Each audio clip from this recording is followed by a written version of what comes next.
నమస్తే, welcome to BRK news. నేను మిరిషి. ఇక తెలంగాణ రాజకీయ పరిస్థితులు, అలాగే కేంద్ర రాజకీయ పరిస్థితులు ఎలా ఉన్నాయి అసలు? అంటే తెలంగాణలో 6 గ్యారెంటీల విషయంలో కూడా కొంతమందిని ఇంకా ఇబ్బంది పెడుతూనే ఉన్నారని చెప్పేసి కూడా రేవంత్ రెడ్డి గారు అని చెప్పేసి తెలంగాణ ప్రజలు అంటున్నారు. ఇటు నీళ్ళ విషయంలో కానీ, నియామకాల విషయంలో కానీ, నిధుల విషయంలో కానీ అన్నిటికీ కూడా కొట్లాడి తెచ్చుకున్న తెలంగాణను ఫెయిల్యూర్ చేసిన గవర్నమెంట్ ఏదైనా ఉంది అంటే అది కాంగ్రెస్ ప్రభుత్వం అని చెప్పేసి కూడా తెలంగాణ ప్రజలు అంటున్నారు. 60,000 ఉద్యోగాలు ఇచ్చిన నేపథ్యం కూడా ఏది లేదు, కేవలము 11,000 ఉద్యోగాలకు మాత్రమే పరిమితం చేశారని చెప్పేసి కూడా విద్యార్థులు అంటున్నారు. అలాగే బనకచెర్ల ప్రాజెక్టు విషయంలో కూడా సీఎం రేవంత్ రెడ్డి గారు స్పెషల్ ఫోకస్ ఎందుకు పెట్టారు? అలాగే ఓటు చోరీ అని చెప్పేసి కూడా ఈ మధ్య రాహుల్ గాంధీ గారు లోక్సభలో అనడం జరిగింది. మరి దాని విషయం గురించి క్లియర్గా క్షుణ్ణంగా వివరించడానికి మనతో పాటు ఉన్నారు కాంగ్రెస్ పార్టీ సీనియర్ నాయకులు, అలాగే TPCC official spokes person doctor లింగం యాదవ్ గారు. వారిని అడిగి మీతో విషయాలు తెలుసుకుందాం. నమస్తే అండి, ఎలా ఉన్నారు? గుడ్. ఓకే, తెలంగాణలో ప్రస్తుత రాజకీయ పరిణామాలు ఎలా ఉన్నాయని చూడొచ్చు. అలాగే సెంట్రల్లో కూడా రాహుల్ గాంధీ గారు ఓటు చోరీ అని చెప్పేసి కూడా ఒకటి వార్త రావడం జరిగింది. దాని మీద మీరు ఏమంటారు అసలు? ఎస్, ముందుగా నమస్కారం అండి మీకు, బీఆర్కే న్యూస్ ప్రేక్షకులకు. డెఫినెట్గా ఇవాళ దేశంలో జరుగుతున్నటువంటి పరిస్థితులను కనుక ఒకసారి మనం గమనిస్తే, ఇవాళ ప్రత్యేకించి నరేంద్ర మోడీ బీజేపీ అధికారంలోకి వచ్చిన తర్వాత ఏ విధంగా రాజ్యాంగ వ్యవస్థలని ఇవాళ భ్రష్టు పట్టిస్తున్నారనేది ఇవాళ దాదాపు 11 సంవత్సరాలుగా దేశంలో జరుగుతున్నటువంటి పరిణామాలను గమనిస్తే మనందరికీ ప్రత్యేకంగా చెప్పవలసిన అవసరం కూడా లేదు. ఇవాళ రాజ్యాంగ స్వయం ప్రతిపత్తి గల సంస్థలైనటువంటి ఈడీని, సిబిఐని, ఇన్కమ్ ట్యాక్స్ని ఇవాళ చివరికి భారత రాజ్యాంగం ప్రకారం స్వతంత్రంగా ఉండవలసినటువంటి ఒక ఎలక్షన్ కమిషను, ఇవాళ election commission according to article 324 ప్రకారం free and fair election conduct చేయవలసిన బాధ్యత ఎలక్షన్ కమిషన్ ఆఫ్ ఇండియా మీద ఉంది.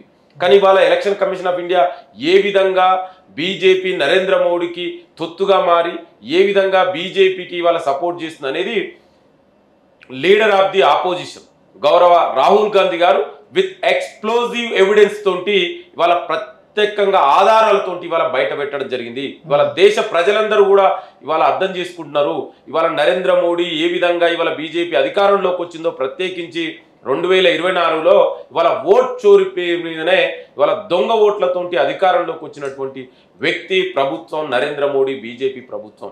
ఇవాళ రాహుల్ గాంధీ గారు చాలా స్పష్టంగా చెప్పారు, మీరందరూ కూడా సీనియర్ జర్నలిస్టు, చాలా స్పష్టంగా విత్ ఎవిడెన్స్ తోటి ఒక బెంగళూరు సెంట్రల్ లోక్సభ స్థానంలో మహదేవ్పూర్ అనే అసెంబ్లీ కాన్స్టిట్యున్సీలో 1,00,000 ఓట్లు ఏ విధంగా ఇవాళ ఓట్ చోరీ జరిగిందనేది ఇవాళ ఆధారాలతో సహా బయట పెడితే ఎక్కడ కూడా ఇవాళ ఎలక్షన్ కమిషన్ ఆఫ్ ఇండియా స్పందించట్లేదు. ఎంత దౌర్భాగ్య స్థితి అంటే ఇవాళ బీజేపీ నాయకులు ఎలక్షన్ కమిషన్ ఆఫ్ ఇండియా స్పోక్స్ పర్సన్స్గా మాట్లాడుతున్నారు. ఇవాళ రాహుల్ గాంధీ గారు అడిగిరు, ఏం చెప్పిరయ్యా? డూప్లికేట్ ఓట్లు. ఇవాళ ఏ విధంగా ఇవాళ డూప్లికేట్ ఓట్లు వచ్చినాయి? ఇవాళ మనం ఒక ఉదాహరణ చూసుకుంటే గుర్ప్రీత్ సింగ్ దంగ్ అనే ఈ గుర్ప్రీత్ సింగ్ దంగ్ 4 చోట్ల ఓటు పోలింగ్ బూత్లో ఎట్లా ఓటు ఉంటుందండి? అదేవిధంగా ఆదిత్య శ్రీవత్స అనే వ్యక్తి, అతనికి వారణాసిలో ఉంటుంది ఓటు, ముంబైలో ఓటు ఉంటుంది, ఇవాళ అదేవిధంగా బెంగళూరు సెంటర్ మహదేవ్పూర్ అసెంబ్లీ కాన్స్టిట్యున్సీలో ఓటు ఉంటుంది. అంటే ఏం జరుగుతుంది, ఎటు పోతుంది? అదేవిధంగా ఇవాళ హౌస్ నెంబర్ 35 ఒక ఇంట్లో ఎంతమంది ఉంటారండి? అది హౌస్ నెంబర్ 35 సింగిల్ బెడ్రూమ్, కానీ మ్యాక్సిమం 3 నుంచి 4 కంటే ఎక్కువ కూడా ఆ ఇంట్లో ఉండడానికి వీలు లేదు. ఎందుకంటే మీలాంటి జర్నలిస్టే వెళ్ళి ప్రత్యక్షంగా ఆ హౌస్ను కూడా పరిశీలించడం జరిగింది.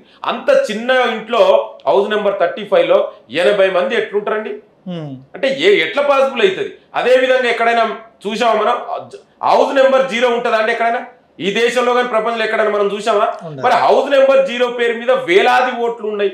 ఇవాళ అదేవిధంగా ఫామ్ నెంబర్ 6 అంటే జనరల్ గా 18 ఇయర్స్ కంప్లీట్ అయినటువంటి నూతన యంగ్స్టర్స్ కు వాళ్ళకు ఓటు వస్తుంది.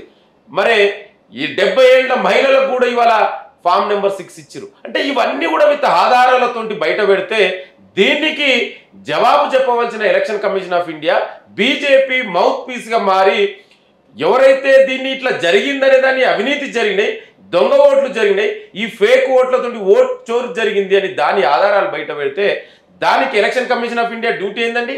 ఒక ఎంక్వైరీ కమిషన్ వేసి నిజానిజాలు బయట పెట్టాలి, అంతే తప్ప నువ్వు అఫిడవిట్ ఇవ్వండి. ఆల్రెడీ రాహుల్ గాంధీ గారు ఇవాళ ప్రమాణ స్వీకారం చేసినండి భారత రాజ్యాంగం పైన, లీడర్ ఆఫ్ ది ఆపోజిషన్. ఇవాళ ఆ వ్యక్తి మాట్లాడి దాని మీద స్పందించకుండా ఇష్టం ఉన్నట్టు మాట్లాడంటే ఏ విధంగా ఇవాళ ఈ దేశంలో ఎలక్షన్ చోరీ? ఇవి ఒకటే కాదు, ఇంకా చాలా ఎగ్జాంపుల్. నీకు ఒక చిన్న ఎగ్జాంపుల్ చెప్తా.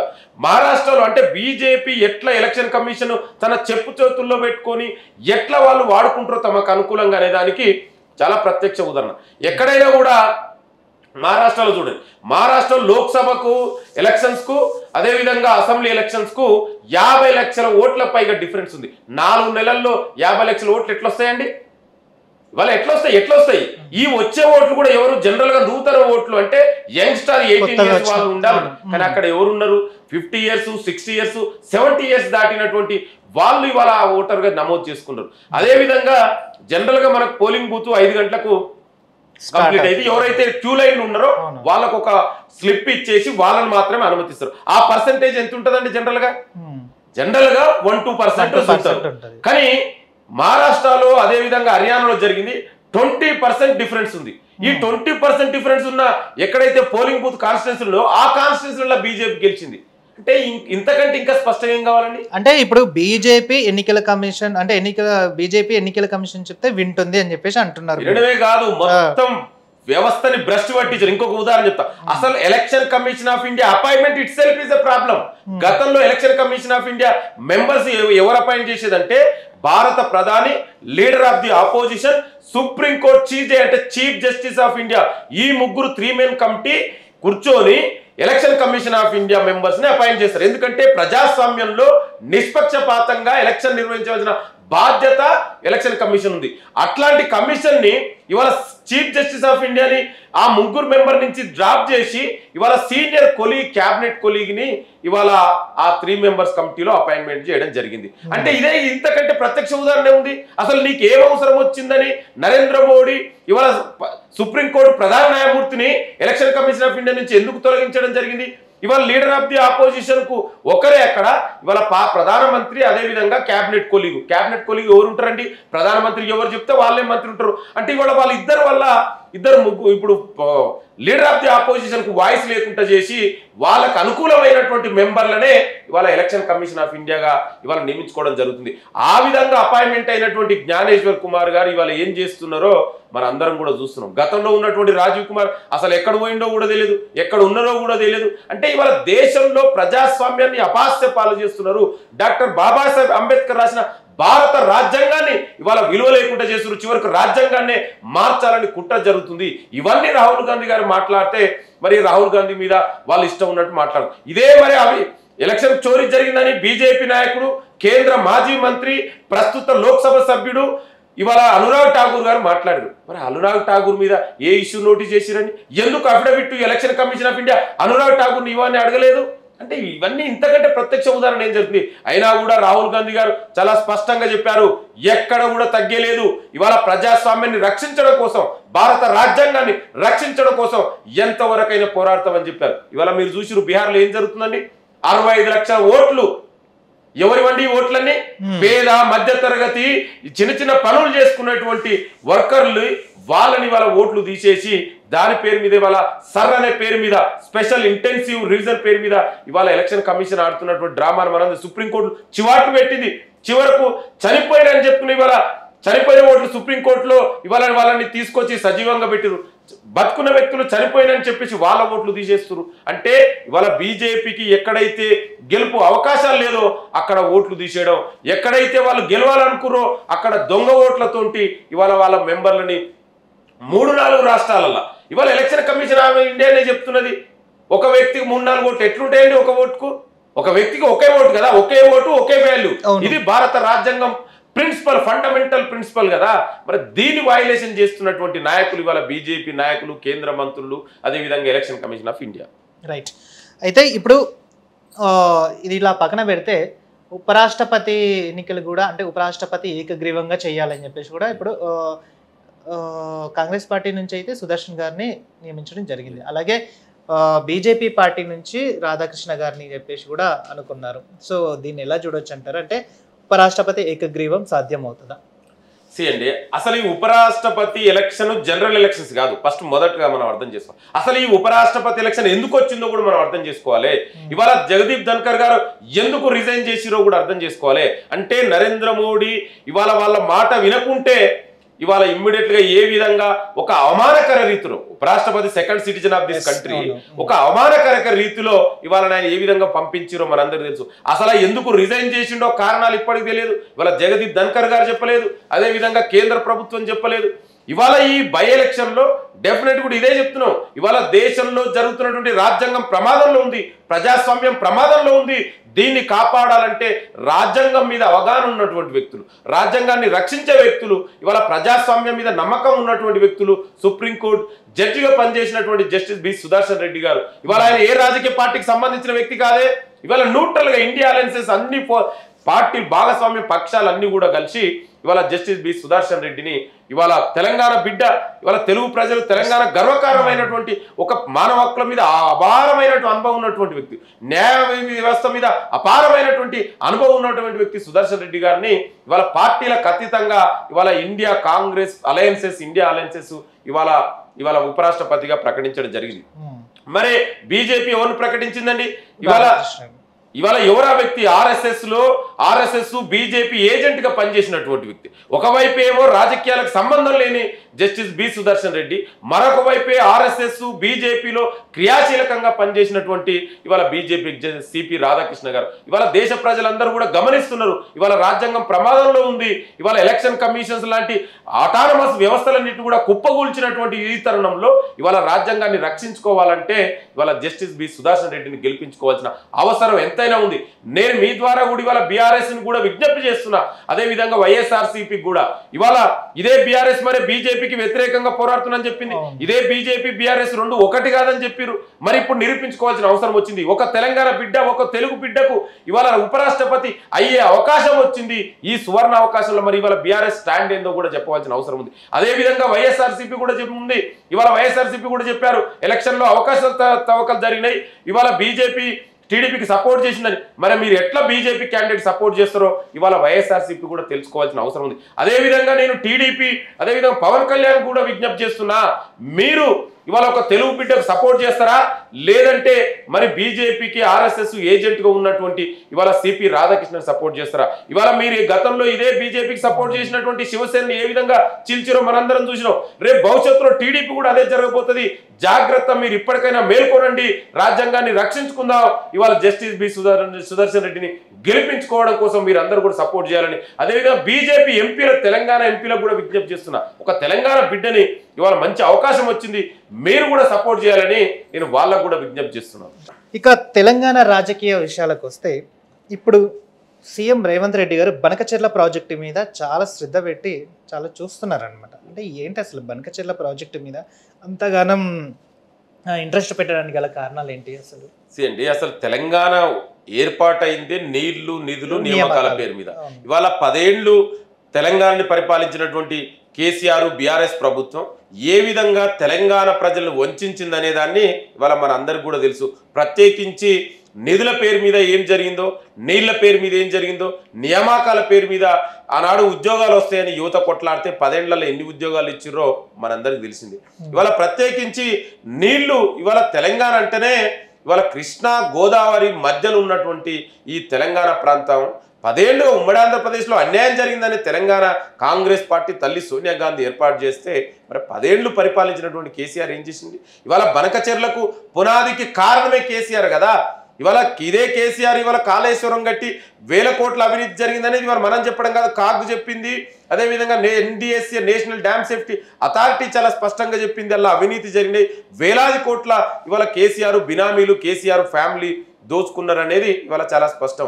ఇవాళ అదేవిధంగా 3000 TMCలు ఇవాళ గోదావరి సముద్రంలో కలుస్తున్నాయి అని చెప్పి ఆనాడు బనకచెర్లకు 2016లో పునాది వేసింది ఎవరండి? 2016లో మరి తెలంగాణ రాష్ట్ర ముఖ్యమంత్రి ఎవరుండి? ఇదే కేసీఆర్ ఉన్నారు కదా. అదే ఆంధ్రాకు 2016లో చంద్రబాబు నాయుడు ఉన్నారు కదా. మీ ఆధ్వర్యంలోనే ఆనాడు చంద్రబాబు గారు 5000 కోట్లతో వ్యాప్కో సంస్థకు బనకచెర్లకు పునాది వేసింది. ఇవాళ గోదావరి నేను ఏమంటున్నా అంటే, మీరు ఆనాడు ఏనాడు కూడా 10 ఏళ్లలో మాట్లాడలేదు. ఇవాళ అధికారం కోల్పోయిన తర్వాత ఇష్టం ఉన్నట్టు మాట్లాడుతున్నాం. అందుకే గౌరవ ముఖ్యమంత్రి రేవంత్ రెడ్డి గారు చాలా స్పష్టంగా చెప్పిర్రు, తెలంగాణకు రావాల్సిన న్యాయబద్ధమైనటువంటి నీటి వాటా కోసం ఎంతవరకైనా కొట్లాడతాం. ఇవాళ అక్కడ బనకచెర్ల అని ఏదైతే ప్రాజెక్టుకు నీళ్లు తీసుకుపోతున్నారో, ఇవాళ మనకు గోదావరిలో కృష్ణానది రివర్లో ఇవాళ మనకు నికర జలాల పంపిణీ జరిగింది తప్ప మిగులు జలాలు వరద జలాల పంపిణీ జరగలేదు. ఇవాళ వరద జలాలు నేను తీసుకుపోతున్నానని చంద్రబాబు నాయుడు గారు చెప్తున్నారు. అయ్యా మన ఏదైతే స్టేట్ రీఆర్గనైజేషన్ యాక్ట్ ఉందో దాని ప్రకారం ఏ ప్రాజెక్టు కట్టాలన్నా ఉభయ రాష్ట్రాల అనుమతి అవసరం. ఇవాళ తెలంగాణ రాష్ట్ర ప్రభుత్వం అనుమతి లేకుండా నువ్వు అది కట్టడానికి వీలు లేదని ఇవాళ ముఖ్యమంత్రి రేవంత్ రెడ్డి గారి ఆధ్వర్యంలో తెలంగాణ ప్రజాప్రభుత్వం క్యాబినెట్ మీరందరూ కూడా చూసిరు. ఢిల్లీకి వెళ్ళి జలశక్తి మినిస్టర్ని ప్రధానమంత్రిని కలిసి ఎన్నోసార్లు విజ్ఞప్తి చేస్తే ఇవాళ దాని మీద కూడా బనకచెర్ల కూడా అయిపోవడం కూడా జరిగింది. నేనేమంటున్నానంటే దీనికి కారణం ఇవాళ ఇదే కేసీఆర్ కదా. ఇదే కేసీఆర్ ఆనాడు ఏమన్నాడు, రాయలసీమని రతరాయలసీమ చేస్తా, రాయలసీమని సస్యశ్యామలం చేస్తా అని రోజా ఇంటికి వెళ్ళి చేపల పులుసు తినొచ్చిన వ్యక్తి ఇదే కేసీఆర్ కదా. ఇవాళ అధికారం కోల్పోయిన తర్వాత ఈ విధంగా మాట్లాడితే ఎట్లండి? అదే విధంగా ఇవాళ కృష్ణానదిలో కృష్ణా రివర్లో కూడా తెలంగాణకి ఒకవైపు గోదావరి నీళ్లు సముద్రంలో కలుస్తున్నాయని బనకచెర్లకు పునాది కారణమైనటువంటి కేసీఆర్ వ్యక్తి. అదేవిధంగా ఇవాళ కృష్ణానది రివర్ ఇవాళ తెలంగాణ దక్షిణ తెలంగాణ ప్రత్యేకించి మహబూబ్నగర్, నల్గొండ, రంగారెడ్డి జిల్లా ఇవాళ ఎడారిగా మారడానికి కారణం మీరే కదా. ఇవాళ మీరు ఎందుకు ఆనాడు 299 TMCకు దక్షిణ తెలంగాణలో కృష్ణా రివర్లో మీరు ఎట్లా ఒప్పుకుంటారండి? ఇవాళ ఏ విధంగా మనం ప్రపంచంలో ఎక్కడ చూసినా కూడా అంతర్జాతీయ నది జలాల ఒప్పందాల ప్రకారమైన లేదా బచావత్ ట్రిబ్యునల్ ప్రకారమైన బ్రజేష్ ట్రిబ్యునల్ ప్రకారమైన క్యాచ్మెంట్ ఏరియా ప్రకారం ఇవాళ నీటి పంపకాలు జరుగుతాయి. దాని ప్రకారం చూస్తే ఇవాళ కృష్ణా రివర్ కానీ గోదావరి రివర్ కానీ తెలంగాణలో 75% పైగా ఇవాళ క్యాచ్మెంట్ ఏరియా ఉంది. మరి నువ్వు 299 TMCకు ఎట్లా ఒప్పుకున్నారండి? ఇవాళ 575 TMC మనకు తెలంగాణకు రావాలి. కనీసం నువ్వు 50% అని అగ్రి కావాలి కదా. నువ్వు చేసిన మోసానికి ఇవాళ 299 10 ఏళ్లుగా ఇవాళ తెలంగాణకు అన్యాయం జరిగిందా? అందుకే ఇవాళ ప్రజాప్రభుత్వం టెలిమెట్రీ కూడా ఏర్పాటు చేసింది. మీరు అందరూ కూడా చూసారు. ఒక ఎక్స్పర్ట్ కమిటీని కూడా ఏర్పాటు చేసింది. ఈ టెలిమెట్రీ ద్వారా ఎవరెన్ని నీళ్లు తీసుకున్నారు ఇవాళ 11 సంవత్సరాలుగా ఇవాళ అన్ని కూడా బయటకు వస్తాయి. అందుకే డెఫినెట్ కూడా, ఎందుకంటే తెలంగాణకు నీటి చుక్క కూడా ఇవాళ అన్యాయం జరగనీయం అనేది ముఖ్యమంత్రి రేవంత్ రెడ్డి గారి ఇవాళ డిమాండ్, దానికోసమే పోరాడుతున్నారు. రైట్. ఇందాక మీరు ఒక మాట అన్నారు, కాళేశ్వరం మీద చాలా అవినీతి జరిగింది, దోచుకున్న సందర్భం కూడా కేసీఆర్ గారిని చూసాము అని చెప్పేసి కూడా అన్నారు. కాళేశ్వరం గనక ఒకవేళ అవినీతే గనక జరిగితే అసెంబ్లీలో హరీష్ రావు గారు చేసిన ఛాలెంజ్కి రేవంత్ రెడ్డి గారు ఎందుకు దానికి ఆన్సర్ చేయలేకపోయారు? బ్రదర్, ఎవరు ఛాలెంజ్ చేసారు? ఇవాళ ముఖ్యమంత్రి గారు చాలా స్పష్టంగా చెప్పారు. ఆనాడు ఇరిగేషన్ మినిస్టర్ ఉన్నది ఎవరండి? హరీష్ రావు ఉన్నారు. తర్వాత కేసీఆర్ కూడా ఉన్నారు. ముఖ్యమంత్రి ఆయనే, ఇరిగేషన్ మినిస్టర్ కూడా ఆయన. ఇవాళ 10 ఏళ్లల్లా నీ అవినీతి అక్రమాలు చాలా ఉన్నాయి. ఇవాళ నేను అదే చెప్తున్నా. ఒకటిగా land mafia, sand mafia, liquor mafia, గొర్రెల స్కాము, చేపల స్కాము, కాళేశ్వరం అవినీతి, విద్యుత్ కొనుగోలు, ఫార్ములా ఈ రేసు, ఇవాళ ఫోన్ ట్యాపింగ్, ఇవన్నీ కూడా బయటపడుతున్నాయి. ఇవాళ ప్రత్యేకించి కాళేశ్వరం మానస పుత్రిక 80,000 పుస్తకాలు చదివిన మరి చీఫ్ ఇంజనీర్ అయినటువంటి కేసీఆర్ గారు దీనికి సమాధానం చెప్పాలి కదా. ఇవాళ కాగు రిపోర్ట్ చెప్పింది కదండి, కాగు కేంద్ర ప్రభుత్వం అందులో పనిచేస్తుంది, అందులో అవినీతి జరిగిందని. అదేవిధంగా నేషనల్ డ్యామ్ సేఫ్టీ అథారిటీ చాలా స్పష్టంగా చెప్పి కనీసం సాయిల్ టెస్ట్ జరగలేదు, ఒక ప్లానింగ్ లేదు, డిజైనింగ్ లేదు, మెయింటెనెన్స్ లేదు, కడుతుంటేనే కూలిపోతున్న ప్రాజెక్టు మరి ఎక్కడైనా ఉందా అండి మన దేశంలో? ఇవాళ దీనికి కారణమైనటువంటి వ్యక్తి కేసీఆర్ కదా. ఆయనే నేను మానస పుత్రిక అని చెప్పిండు కదా. మరి కేసీఆర్ ఇవాళ అసెంబ్లీకి రాడండి? ఆయన బాధ్యత ఏంది? అందుకే ఇవాళ ఈ ఎంక్వైరీ మీద కమిటీ, ఇవాళ ప్రజాప్రభుత్వం ఒక ఎంక్వైరీ సిపి ఘోష్ ఆధ్వర్యంలో కమిటీ ఎంక్వైరీ చేసింది. ఆ కమిటీ కూడా కమిషన్ రిపోర్ట్ సబ్మిట్ చేసింది. ఇవాళ ముఖ్యమంత్రి గారు అదే చెప్తున్నారు, దమ్ముంటే మాజీ ముఖ్యమంత్రి కేసీఆర్ నువ్వు అసెంబ్లీకి రా, చర్చించడానికి సిద్ధంగా ఉన్నాం. ఇవాళ తెలంగాణ అసెంబ్లీ రికార్డు ప్రకారం ఎవరు ప్రతిపక్ష నాయకుడు అండి? హరీష్ రావు కాదు కదా, కేటీఆర్ కాదు కదా, కవిత రావు కాదు కదా, కేసీఆర్. మరి ఇవాళ కేసీఆర్ ఎందుకు అసెంబ్లీకి రాడండి? కేసీఆర్ బాధ్యత ఏంటిదండి? ప్రజాస్వామ్యంలో ప్రతిపక్ష నాయకుడు బాధ్యత ఏంది అంటే ఫామ్ హౌస్లు ఉండడానిక? ఇవాళ నువ్వు చేసినటువంటి అవినీతి అక్రమాలు బయట పడతాయి. ఈ అవినీతి అక్రమాలు బయట ప్రజలకు ముఖం చూపించుకోలేకుండా ఇవాళ ఫామ్ హౌస్ లో దాక్కున్న వ్యక్తి కేసీఆర్. ఇవాళ వాళ్ళు మాట్లాడితే ఎట్లండి? హరీష్ రావు గారు ఏం మాట్లాడారు? అందుకే చెప్తున్నారు ముఖ్యమంత్రి గారు, దమ్ముంటే కేసీఆర్ అసెంబ్లీకి రమ్మండి, అసెంబ్లీ మీద చర్చ పెడదాం. అసలు కాళేశ్వరంలో మీరు చేసిన అవినీతి ఏంది, 10 ఏళ్లుగా మీరు తెలంగాణ ప్రజల కష్టార్జిత సొమ్ముని ఏ విధంగా దోసుకున్నారో ఇవాళ బయట పెడతామని చెప్పిండు. చర్చకు దమ్ముంటే కేసీఆర్ రమ్మని అంటున్నాం కదా. చర్చ ఎక్కడ జరగాలండి? ప్రజాస్వామ్యంలో చర్చ మీరు చెప్పండి ఎక్కడ జరగాలి? మరి అసెంబ్లీకి రాకుండా ఫామ్ హౌస్ లో దాక్కున్న వ్యక్తి ఆయన కూర్చొని ఈయన ఇష్టం ఉన్నట్టు ఇవాళ బీఆర్ఎస్ పార్టీలో ఆధిపత్య పోరు జరుగుతుంది. కేటీఆర్, హరీష్ రావు, కవితరావు ఆ మధ్యలో ఆధిపత్య పోరులో ఏది పడుతుంది హరీష్ రావు గారు అధికారం ఆ విధంగా మాట్లాడుతున్నారు. అంటే ఇది కేవలం రెచ్చగొట్టడానికి మాత్రమే మాట్లాడుతున్నారు. ఇప్పుడు ప్రతిపక్ష నాయకుడు అసెంబ్లీకి వస్తే చర్చ పెట్టడానికి సిద్ధంగా ఉన్నాం, ఎన్ని రోజులైనా చర్చ పెట్టడానికి సిద్ధమని ముఖ్యమంత్రి గారు చాలా స్పష్టంగా చెప్పారు. ఇవాళ కేసీఆర్ మాట్లాడకుండా హరీష్ రావు గారు, ఎందుకంటే హరీష్ రావు మాట్లాడితే నేనే నాయకుడు అవుతున్నావు, ఎందుకంటే కేటీఆర్ ఒకవైపు బీఆర్ఎస్ నాయకత్వ పోరు జరుగుతుంది. ఆ ఆధిపత్య పోరులో ఎవరు పడతారు ఏది పడితే అది మాట్లాడుతున్నారు. దానికి తెలంగాణ ప్రజలు అందరూ గమనిస్తున్నారు కదా. మరి 10 ఏళ్లలో ఏనాడైనా మాట్లాడిందా? ఇవాళ ఒకవైపు మీరు చూడండి ఎన్ని డ్రామాలు చేస్తున్నారు. ఒకవైపు హరీష్ రావు గారు ఒకవైపు డ్రామా, కేటీఆర్ మరొక వైపు డ్రామా, కవితారావు గారు ఇంకొక డ్రామా. 10 ఏళ్లలో ఏనాడైనా బీసీలు గుర్తొచ్చిరా మరి కవితారావు గారికి? ఇవాళ అధికారం కోల్పోయిన తర్వాత ఇవాళ బీసీలు గుర్తొచ్చారు. అంటే ఇవాళ మనం అందరం కూడా స్పష్టంగా తెలంగాణ ప్రజలకు కూడా అందరికి అర్థమైంది ఇదంతా కల్వకుంట్ల కుటుంబం అంటేనే ఇది ఒక డ్రామా కుటుంబం. ఈ డ్రామాలు ఆడుతున్నటువంటి ఫ్యామిలీ కల్వకుంట్ల ఫ్యామిలీ. రైట్. 42% రిజర్వేషన్ల గురించి మాట్లాడారు, బీసీల గురించి. అది తీసుకున్న నిర్ణయం చాలా మంచిదే. కామారెడ్డి డిక్లరేషన్ దాంట్లో 42% చేయిస్తామని చెప్పేసి కూడా సీఎం రేవంత్ రెడ్డి గారు ఒక హామీ ఇవ్వడం జరిగింది. సో దానికి పరంగా ఓకే. అసెంబ్లీలో దానికి ఒక తీర్మానం అనేది జరిగింది, సెంట్రల్ నుంచి కూడా దాన్ని ఇప్పటిదాకా లేదు అసలు. అంటే ఇక్కడ ఇంకోటి ఏంటంటే హైకోర్టు 3 నెలల్లో స్థానిక సంస్థల ఎన్నికలు నిర్వహించాలని చెప్పేసి కూడా కారాఖండ్గా చెప్పేస్తుంది. ఇంకోటి మొన్న మహేష్ కుమార్ గౌడ్ గారు కూడా దీని ఒక అంటే సెంట్రల్ నుంచి వచ్చిన తర్వాతనే దీన్ని కండక్ట్ చేయాలని చెప్పేసి కూడా అంటున్నారు. దాన్ని ఎలా చూడవచ్చు? అసలు 42% రిజర్వేషన్ ఖచ్చితంగా అమలు అవుతుందా? డెఫినెట్ కూడా. ఇవాళ రాహుల్ గాంధీ గారు కన్యాకుమారి నుంచి కశ్మీర్ వరకు, మణిపూర్ వరకు, మణిపూర్ నుంచి ముంబై వరకు పాదయాత్ర చేసి ఈ దేశంలో అణగారిన సమస్యలు పోవాలంటే, సామాజిక సమస్యలు పోవాలంటే ఒక కులగణ ద్వారా మాత్రమే సాధ్యమవుతుందని, ఆ క్యాస్ట్ సెన్సస్ ద్వారా మాత్రమే అన్ని వర్గాలకు ఇవాళ ఎస్సీ, ఎస్టీ, బీసీ అణగారిన వర్గాలకు న్యాయం జరుగుతుందని ఏదైతే రాహుల్ గాంధీ గారు పిలిపించారో దానికి అనుగుణంగానే ఇవాళ యాజ్ ఎ మేనిఫెస్టో కమిటీ మెంబర్గా మా చైర్మన్ శ్రీధర్ బాబు గారి ఆధ్వర్యంలో ఎలక్షన్ మేనిఫెస్టోలో మేము చాలా స్పష్టంగా చెప్పడం జరిగింది.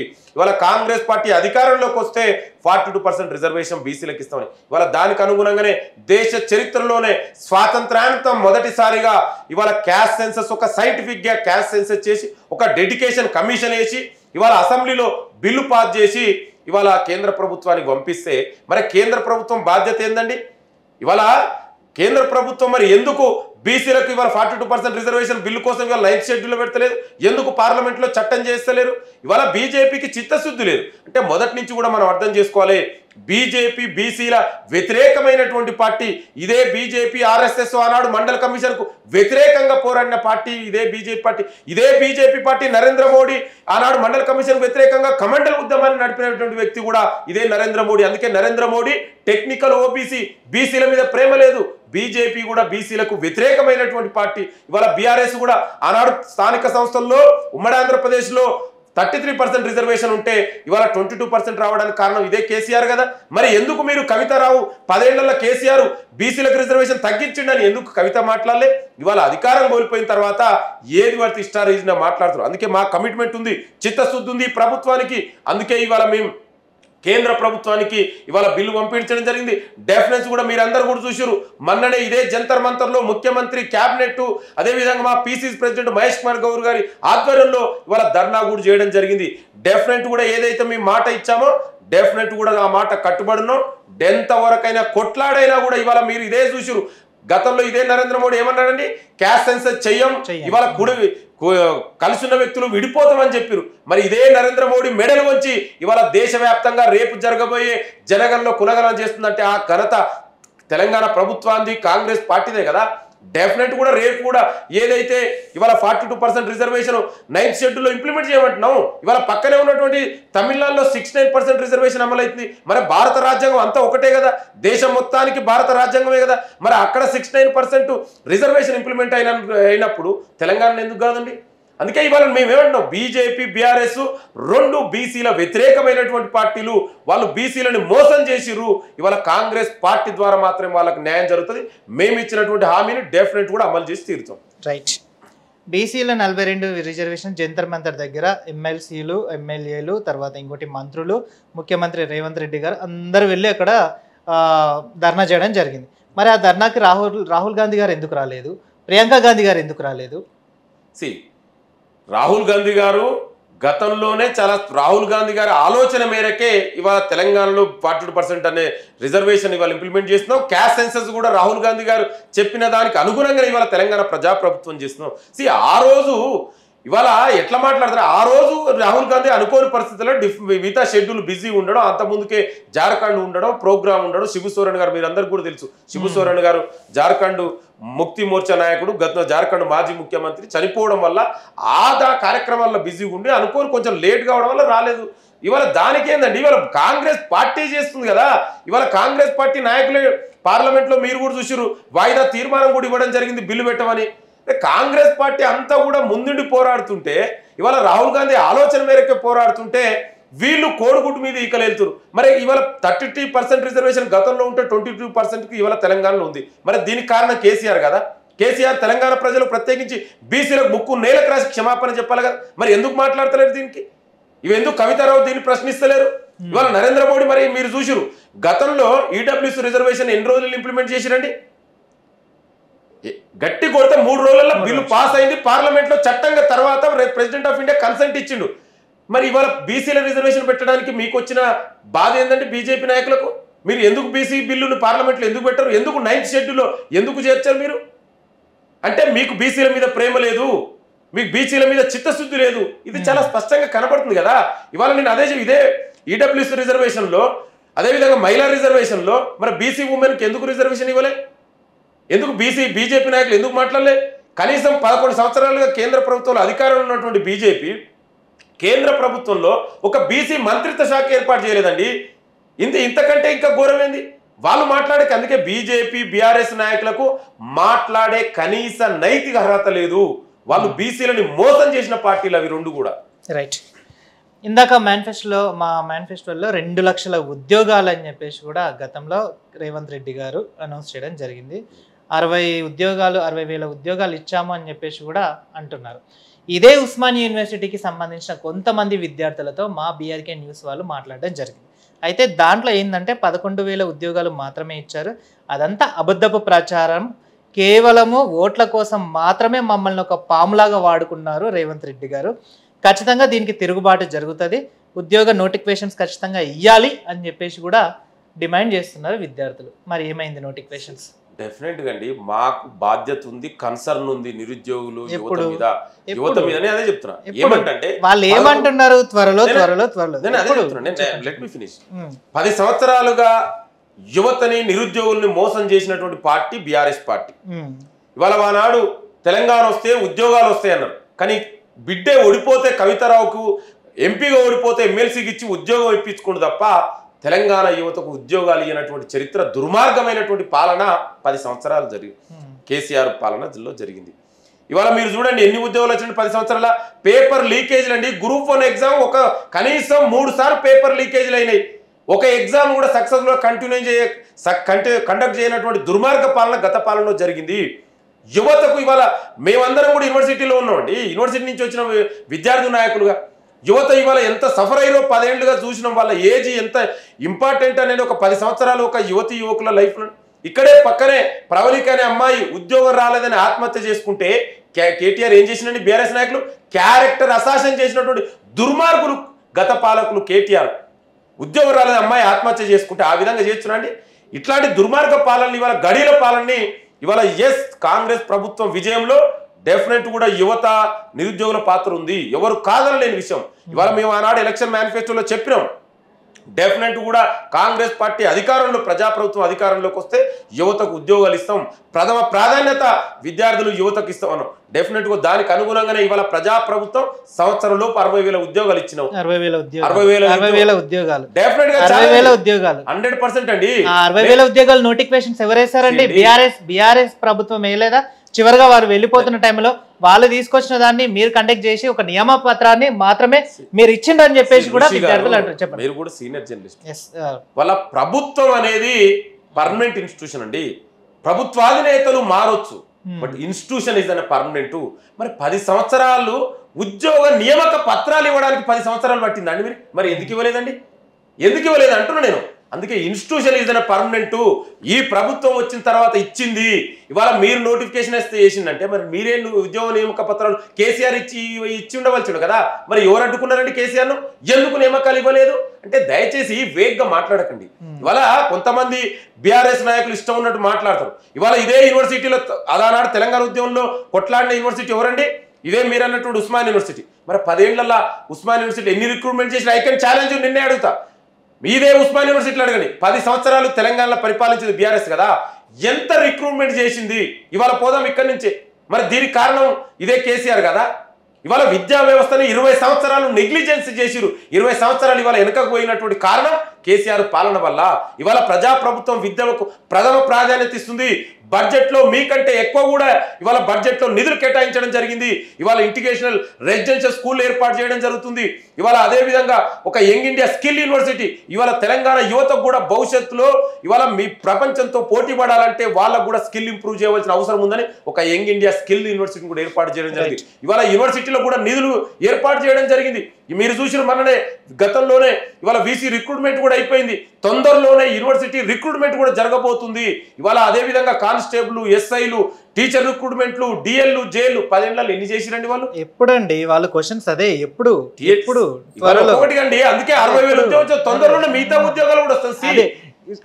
ఇప్పుడు ఇన్స్టిట్యూషన్ అనేది ఓవర్ నైట్ కాదు కండి. నువ్వు 10 సంవత్సరాలుగా ఒక ఉద్యోగం ఫిల్ చేయలే, ఒక గ్రూప్ 1 ఎగ్జామ్ సక్సెస్ఫుల్ గా కంప్లీట్ చేయలే, 3 సార్లు పేపర్ లీకేజ్ అయ్యి ఇవాళ అదే పేపర్లు ఇవాళ బయట ఎగ్జామ్ క్వశ్చన్ పేపర్లు బయట ఏ విధంగా ఇవాళ చిత్తు పేపర్లుగా అవైలబిలిటీగా అయింది చేసినటువంటి చరిత్ర కేసీఆర్ది. ఇవాళ మేము చేస్తున్నాం. మొన్ననే గ్రూప్ 1 సక్సెస్ఫుల్ కంప్లీట్ చేసాం, గ్రూప్ 2 సక్సెస్ఫుల్ కంప్లీట్ చేసాం, గ్రూప్ 3 చేసాం, డెఫినెట్ గ్రూప్ 4 1 by 1 డెఫినెట్ కూడా ఇస్తామని. ఉద్యోగుల విషయంలో ఈ ప్రజాప్రభుత్వం ఎక్కడ కూడా వెనక పోదండి. ఏదైతే మాట ఇచ్చామో డెఫినెట్ కూడా ఉద్యోగులకు, నిరుద్యోగులు, యువత అందరూ కూడా ఉద్యోగాలు కల్పించే బాధ్యత ప్రజాప్రభుత్వం. ఈ విషయంలో మాకు మీ బీఆర్ఎస్ నుంచి చెప్పుకోవాల్సిన అవసరం లేదు. మీరు వంచారు కదా యువతని 10 ఏళ్ళుగా. కనీసం మీరు మాట్లాడడానికి నైతిక అర్హత ఉందండి మీకు? మీ వల్లనే కదా ఎంతో మంది నిరుద్యోగులు అన్ని వాళ్ళ అమూల్యమైనటువంటి యవ్వనాన్ని కూడా వేస్ట్ చేసుకురు. మీరే కదా విద్యని నిర్లక్ష్యం చేసిరు. మీరు దాదాపు 10,000 పైగా పాఠశాలలు, ప్రభుత్వ పాఠశాలలు మూసివేసిన చరిత్ర కేసీఆర్ది. మీరు మాట్లాడితే ఎట్లండి? డెఫినెట్ కూడా మాకు ఆ చిత్తశుద్ధి ఉంది. ముఖ్యమంత్రి రేవంత్ రెడ్డి గారు ఏదైతే మాట ఇచ్చారో దానికి అనుగుణంగా ఉద్యోగుల రిక్రూట్మెంట్ అనేది జరుగుతుంది. రైట్, ఉద్యోగుల రిక్రూట్మెంట్ జరిగితే ఇంకా అంతకంటే సంతోషం ఏం లేదు. అయినా కూడా రేవంత్ రెడ్డి గారికి ఒక వినతి పత్రం ఇవ్వడానికి వస్తే, మొన్న అతి దారుణంగా గాంధీ భవన్కి వస్తే వినతి పత్రం ఇవ్వడానికి పోలీస్ వ్యవస్థ కూడా వాళ్ళని ఈడ్చుకెళ్ళి మరీ వ్యాన్లో వేయడం జరిగింది. ఇది ఎంతవరకు కరెక్ట్? ఇంకొకటి ఎమ్మెల్సీ అద్దంకి దయాకర్ గారిని మొన్న అడిగితే అది కూడా ప్రాపర్ ఆన్సర్ లేదు. అండ్ మల్లన్న గారిని అడిగితే కూడా దానికి కూడా ప్రాపర్ ఆన్సర్ ఏది లేదు. ఇది జరుగుతున్నా కూడా విద్యార్థుల దగ్గర రేవంత్ రెడ్డి గారు ఎందుకు మాట్లాడలేకపోతున్నారు? విద్యాశాఖ మంత్రి ఆయనే ఉన్నారు, విద్యా వ్యవస్థ కూడా ఆయనే నడిపిస్తున్నారు. ఇప్పటిదాకా ఒక రివ్యూ అనేది ఎందుకు చేయలేని పక్షాన మనం చూడొచ్చు రేవంత్ రెడ్డి గారిని. చాలా తప్పండి. ఈ రివ్యూ అనేది చాలా సార్లు జరిగింది. ముఖ్యమంత్రి గారు చాలా ఇంట్రెస్ట్ తోటి విద్యా వ్యవస్థ 10 ఏళ్ళుగా నిర్లక్ష్యం చేయబడ్డది. ఇవాళ విద్యకు ప్రథమ ప్రాధాన్యత ఇవ్వాలి. మన యువకులు చదువుకుంటేనే వాళ్ళ క్వాలిటీ ఎడ్యుకేషన్ ఇవ్వాలనే ఉద్దేశంతో ముఖ్యమంత్రి రేవంత్ రెడ్డి గారు చాలా రివ్యూలు చేశారు. మీరు చూశారు. Farmer IAS, retired IAS Akunuru Murali గారి ఆధ్వర్యంలో ఎడ్యుకేషన్ కమిషన్ కూడా ఏర్పాటు చేయడం జరిగింది. ఇవాళ రిఫార్మ్స్ ఏ విధంగా తీసుకురావారే, మన విద్యా వ్యవస్థను ఇంకా క్వాలిటీ అందించాలనే ఉద్దేశంతో ముఖ్యమంత్రి గారు ఉన్నారు. మీరు ఏదైతే అన్నారో మన ఏదో గాంధీ భవన్లో జరిగింది అనేది, ముఖ్యమంత్రి గారు గాంధీ భవన్లే కదండి, వాళ్ళు పోయింది బహుశా దేనికోసం పోయిరో, ఎవరు ప్రేరేపితం పోయిరో, అయినా కూడా మాకు కన్సర్న్ ఉంది. ఎవరిని కూడా మీరు అన్నట్టు అట్లాంటిది ఏది జరగలేదు. చిన్న ఏదైనా law and order problem police వాళ్ళు ఎక్కువ మంది గుమ్ముంటే సాధారణంగా జరిగేది తప్ప. అంటే ఇక్కడ విద్యార్థులు ఏమంటున్నారంటే, మేము వినతి పత్రాన్ని ఇవ్వడానికి వెళ్తే ఎందుకు ఇలా చేశారు అంటే, వాళ్ళు రమ్మన్నందుకే మేము వెళ్ళాము అని చెప్పేసి కూడా వాళ్ళ ఆధారాలతో సహా, ప్రూఫ్తో సహా చూపిస్తున్నారు. ఏమంటున్నారంటే వాళ్ళని డెఫినెట్ కూడా ఎవరైతే ఇవాళ నిరుద్యోగులు కానీ, యువత కానీ మంత్రులను కూడా స్వేచ్ఛగా కలుసుకోవచ్చు, వాళ్ళకి వినతి పత్రం ఇవ్వచ్చు. ఎవరు కూడా వాళ్ళని అడ్డుకోరు. నేను మీ ద్వారా కూడా చెప్తున్నా, ఎవరు కూడా ఆ విధంగా జరగదు. గతంలో మనం చూసాం, గతంలో గడీల పాలన జరిగింది. ముఖ్యమంత్రి, మంత్రులు ఎవరిని కలుసుకోలేదు. ఇవాళ ఆ విధంగా లేదే. ప్రజాప్రభుత్వం స్వేచ్ఛాయుత వాతావరణంలో ఇవాళ తెలంగాణ ప్రజాప్రభుత్వం నడుస్తుంది. సెక్రటరీకి ఎవరైనా కూడా స్వేచ్ఛాయుతంగా వెళ్ళి కలుసుకోవచ్చు, ముఖ్యమంత్రిని కలుసుకోవచ్చు, మంత్రులను కలుసుకోవచ్చు. ఎవరు కూడా ఆ విధంగా అడ్డుకోలేదండి. గతంలో వాళ్ళు ఇదే బీఆర్ఎస్ నాయకులు కనీసం ధర్నా చేయడానికి లేకుండా ధర్నా చౌక్ను ఎత్తేసినటువంటి దుర్మార్గులు గత పాలకులు. వాళ్ళు మాట్లాడితే ఎట్లా అండి? దయచేసి నేను కూడా మీ ద్వారా కూడా ఏం చెప్తున్నంటే, తెలంగాణ యువకులకు నిరుద్యోగులకు దయచేసి మీరు ఎవరు ట్రాప్లో పడకండి. మీకు ఉద్యోగాలు ఇచ్చే బాధ్యత ప్రజాప్రభుత్వంది. డెఫినెట్ కూడా ఏదైతే మాట ఇచ్చామో దానికి అనుగుణంగా ఉద్యోగాలు ఇస్తాం. ఇందులో ఎవ్వరు కూడా అధైర్యపడవలసిన అవసరం లేదు. Right, thank you so much sir. అయితే ఇప్పుడు తెలంగాణలో మేనిఫెస్టివల్ ఒకటి రిలీజ్ చేయడం జరిగింది. అంటే మొదటగా దాంట్లో చూసుకున్నట్టయితే తెలంగాణ అమరవీరుల కుటుంబానికి 25,000 పెన్షన్ చేసిరా? లేదు. తెలంగాణ అమరవీరుల కుటుంబ సభ్యులలో ఒక్కరికి ప్రభుత్వ ఉద్యోగం, ఇప్పటిదాకా అది లేదు. నెక్స్ట్, ఉద్యమకారులపై కేసులు ఎత్తివేసి 250 గజాల ఇళ్ల స్థలం పంపిణీ. ఇక్కడ మాట్లాడచ్చు చెప్పండి. ఏమంటున్నంటే వాళ్ళ కాంగ్రెస్ పార్టీ ఏదైతే ఎలక్షన్ మేనిఫెస్టోలో ఆనాడు మేనిఫెస్టో కమిటీ మెంబర్గా కూడా మేము ఇచ్చినటువంటి హామీలలో ప్రభుత్వం ఏర్పడి 48 గంటలు దాట ముందుకే ఇవాళ మహిళలకు ఉచిత బస్ ప్రయాణం, ఎవ్వరు దేశంలో ఎవరు చేయనటువంటి ఒక సాహసోపితమైన నిర్ణయం. మహిళలు ఈ ఉచిత బస్ ప్రయాణం ద్వారా వాళ్ళకు ఆర్థిక స్వాలంబన, ఆర్థిక చేయూత లభిస్తుంది. ఇది కొంతమందికి కవితారావు లాంటి వ్యక్తులకు ఆర్టీసీ బస్సులో ప్రయాణం చేయరు కాబట్టి వాళ్ళకి అర్థం కాకపోవచ్చు. కానీ సాధారణ మధ్యతరగతి పేద మహిళలకు ఎంతో వాళ్ళ ఆర్థికంగా చేయూత ఉపయోగపడుతుంది మహిళలకు ఉచిత బస్ ప్రయాణం. అదేవిధంగా ఇవాళ గతంలో రాజీవ్ ఆరోగ్యశ్రీ ఉండే, దాన్ని 10 ఏళ్ళ కేసీఆర్ భ్రష్టు పట్టిస్తే ఈ ప్రజాప్రభుత్వం 10 సంవత్సరాలు 10 లక్షలకు కూడా పెంచడం జరిగింది. అదేవిధంగా మీరు మొన్ననే చూసిరు, 10 ఏళ్లలో వాళ్ళు ఏమన్నారండి, డబుల్ బెడ్రూమ్ ఇస్తారన్నాడు. కోడలు వస్తే ఎక్కడ ఉంటుంది, అల్లుడు వస్తే ఎక్కడ పడుకుంటాడు అన్నారు. మరి ఎక్కడ కట్టించిరండి? ఇవాళ ప్రజాప్రభుత్వం ఇంద్రమ్మ ఇళ్ళు, ఇవాళ ఇంద్రమ్మ ఇళ్ళకు కూడా ఇవాళ కట్టించడం జరుగుతుంది. మీరు కూడా చూస్తున్నారు. ఎంతమందికి వచ్చాయి అదే చెప్తున్నారు. స్టార్ట్ అయింది ఇవాళ కాన్స్టిట్యున్సీకి 3,500 పైగా ఇవాళ నియోజకవర్గానికి ఇవాళ ఇంద్రమ్మ ఇళ్ళు నెక్స్ట్ ఫేజ్ లో కూడా ఉంటుంది. నేనేమంటే ఇంకొకటి నేను చెప్పనండి, నేను తర్వాత ఇవాళ ఉచిత 200 యూనిట్ల వరకు ఉచిత విద్యుత్, 500 రూపాయలకే గ్యాస్ కనెక్షన్స్, ఇవాళ సన్న బియ్యం, దేశ చరిత్రలోనే ఎవరు చేయనటువంటి ఇవాళ ఏకకాలంలోనే 21,000 కోట్ల రూపాయలు రుణమాఫీ చేసినాం, 500 రూపాయల బోనస్, ఇవాళ ఒక్కొక్కటికి ఇదే విధంగా 60,000 ఉద్యోగాలు, ఒక్కొక్కటిగా ప్రజాప్రభుత్వం ఇవాళ మేమిచ్చినటువంటి హామీలు అమలు చేస్తున్నాం. మీరు అన్నట్టు కూడా డెఫినెట్ కూడా ఏదైతే అమరవీరులకు ఉన్నదో అమరవీరుల కుటుంబాలను ఆదుకుంటాం. అదేవిధంగా కేసులు అనేది దాన్ని కూడా ప్రభుత్వం ఆలోచిస్తుంది. మేమేమంటున్నాం అంటే మేనిఫెస్టో అనేది it's meant for the 5 years. ఏదో సంవత్సర కాలానికో 2 years కాదండి, 5 సంవత్సరాలలో డెఫినెట్ కూడా అమలు చేస్తామంటున్నాం. అలాంటప్పుడు 100 రోజులలో ఇవన్నీ చేస్తారని ఎందుకు గ్యారంటీ ఇచ్చారు? మేనిఫెస్టో మొత్తం 100 రోజులు కాదండి, మీరు ఒకసారి చదువు. 6 గ్యారంటీల్లో 100 రోజులలో చేస్తామని చెప్పేసి 2,500 గ్యారంటీలు మాక్సిమం అమలు చేసినాం. 2,500 మహిళలకు కేటాయిస్తున్నారు. 2 మినహా ఇవాళ మాక్సిమం ఇవాళ ఉచిత విద్యుత్ 200 యూనిట్ల వరకు ఇవాళ 6 గ్యారంటీలు ప్రాపర్ గా అందుతుందా? ప్రాపర్ గా అందుతుందా? అలాంటప్పుడు జనాలు ఎందుకు తిరుగుబాటు చేస్తున్నారు? ఊర్లలో నుంచే తిరుగుబాటు చేస్తున్నారు. కేసీఆర్ ఫ్యామిలీలో తిరుగుబాటు అయింది. లేదు మర్చిపోతున్నారు. లేదు కేసీఆర్ ఫ్యామిలీలో తిరుగుబాటు మొదలైంది, కవితారావు తిరుగుబాటు మొదలైంది, హరీష్ రావు తిరుగుబాటు కేసీఆర్ కు వ్యతిరేకంగా, కేటీఆర్ తిరుగుబాటు వాళ్ళ ఫ్యామిలీలో తిరుగుబాటు అయింది తప్ప వాళ్ళ తెలంగాణ ప్రజలందరూ కూడా కాంగ్రెస్ ప్రజాప్రభుత్వం వైపు ఉన్నారు. అందుకే కదా మన పార్లమెంట్ ఎలక్షన్ లో బీఆర్ఎస్ కు ఒక సీట్ రాలే. ఇవాళ మాకు ప్రజాప్రభుత్వం వైపు ఉన్నారు. మేము ఇచ్చిన ఇవాళ రైతన్నలకు మీరు చూడండి, ఏకకాలంలో ఎవరు చేసిరండి 21,000 కోట్ల రూపాయల రుణమాఫీ ఈ ప్రజాప్రభుత్వం చేసింది. ఇవాళ సన్న ఓట్లకు 500 రూపాయలు బోనస్ ఇస్తున్నాం. ఇవాళ అదే విధంగా లింగం యాదవ్ గారు రుణమాఫీ అని అంటున్నారు. రుణమాఫీ సక్రమంగా అయిందా అండి? డెఫినెట్ గా అయిందండి. అయ్యిందా? 100%. అలాంటప్పుడు రైతులు ముందుకు వచ్చి మాకు కాలేదు అని ఎందుకు అంటారండి? ఎక్కడ కూడా రైతులు కాదండి, రైతులు కాంగ్రెస్ ప్రజాప్రభుత్వం. అరే రైతులకు బేడీలేసిన చరిత్ర గత పాలకులది. వాళ్ళు మాట్లాడితే ఎట్లండి? ఇవాళ ఇదే బీఆర్ఎస్ నాయకులు కదా ఖమ్మంలో రైతులకు, మిర్చి రైతులకు బేడీలేసిరు. 10 ఏళ్లలో వీళ్ళకి రైతులు గుర్తొచ్చిరా అండి? వీళ్ళు ఎందుకు రుణమాఫీ చేయలేదు? రైతు రుణమాఫీ ఎందుకు చేయలేదు? మరి 10 ఏళ్లలో ఎందుకు చేయలేదు? వీళ్ళు ఇచ్చిరు ఎవరి పేరు? రైతు భరోసా వీళ్ళు ఎవరికి ఇచ్చిరు తెలుసు కదా. ఇవాళ మేము భరోసా 9 రోజులలో 9,000 కోట్ల రూపాయలు మేము ఇచ్చాం. నిజమైన అర్హులైన రైతులందరికీ అందుతుంది. ఇదే బీజేపీ రైతు వ్యతిరేక నల్ల చట్టాలు చేస్తే ఆ నల్ల చట్టాలకు సపోర్ట్ చేసింది ఇదే బీఆర్ఎస్ పార్టీ కదా. దేశవ్యాప్తంగా కాంగ్రెస్ పార్టీ, రైతులు అందరూ కూడా పోరాడుతుంటే దానికి సపోర్ట్ చేసినటువంటి దుర్మార్గులు బీఆర్ఎస్ కదా. బీజేపీ బీఆర్ఎస్ రైతు వ్యతిరేకులు పార్టీలు. వాళ్ళు ఇదే బీజేపీ మేనిఫెస్టో 2019 ఏం చెప్పిందండి? రైతుల ఆదాయాన్ని రెట్టింపు చేస్తాం, రైతులకు పెన్షన్ ఇస్తామన్నాం. ఎక్కడిచ్చిరండి?